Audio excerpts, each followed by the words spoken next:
ഹനുമാൻ സ്വാമിക്ക് പ്രിയപ്പെട്ട വഴിപാടുകളും അതിൻ്റെ ഫലങ്ങളും.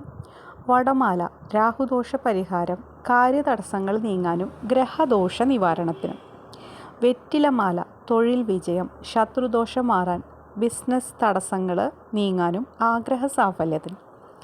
വെണ്ണ ചാർത്തൽ മനസമാധാനം, കുടുംബ ഐശ്വര്യം, പെട്ടെന്നുള്ള കാര്യസാധ്യം. സിന്ദൂരം ചാർത്തൽ ദീർഘായുസ്, ആരോഗ്യം, ഭയമോചനം, അതുപോലെ ശത്രുദോഷ പരിഹാരം. അവൽ നിവേദ്യം ദാരിദ്ര്യശമനം, കടബാധ്യതകൾ തീരാനും. തുളസിമാല ഇഷ്ടകാര്യസിദ്ധി, പാപമോചനം.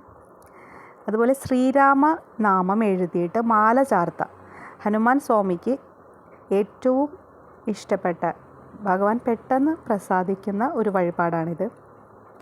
അധികം കേട്ടിട്ടില്ലാത്തൊരു വഴിപാട് കൂടിയുണ്ട്, രംഗപൂജ. പ്രത്യേകിച്ച് ജോലിയിലൊക്കെ തടസ്സങ്ങളുണ്ടാവുക, അതായത് ജോലി ലഭിക്കാനായിട്ട് തടസ്സം നേരിട്ടുകൊണ്ടിരിക്കുകയാണെങ്കിൽ തീർച്ചയായും ഈ ഒരു വഴിപാട് ശനിയാഴ്ച ദിവസമാണ് ചെയ്യുക. അത് നടത്തി നോക്കുക. ഒരുപാട് പേർക്ക് അത് ഫലം ലഭിച്ചിട്ടുണ്ട്. ശനിയാഴ്ച ദിവസങ്ങളിലായിരിക്കും ഹനുമാൻ ക്ഷേത്രങ്ങളിൽ നടത്തുന്നത്. വൈകിട്ടാണ് ഈ പൂജ വരുന്നത്. തൊഴിൽ മാത്രമല്ല, എല്ലാ കാര്യസാധ്യത്തിനും, നമ്മുടെ തടസ്സങ്ങൾ നീങ്ങി എല്ലാം പെട്ടെന്ന് ശരിയാവാനായിട്ട് ഈ രംഗപൂജ എന്ന് പറയുന്ന വഴിപാട് സഹായിക്കും. അപ്പോൾ ഇത്രയാണ് ഹനുമാൻ സ്വാമിക്ക് ഏറ്റവും പ്രധാനപ്പെട്ട ദിവസങ്ങൾ എന്ന് പറയുമ്പോൾ ചൊവ്വ, ശനി, വ്യാഴമുണ്ട്.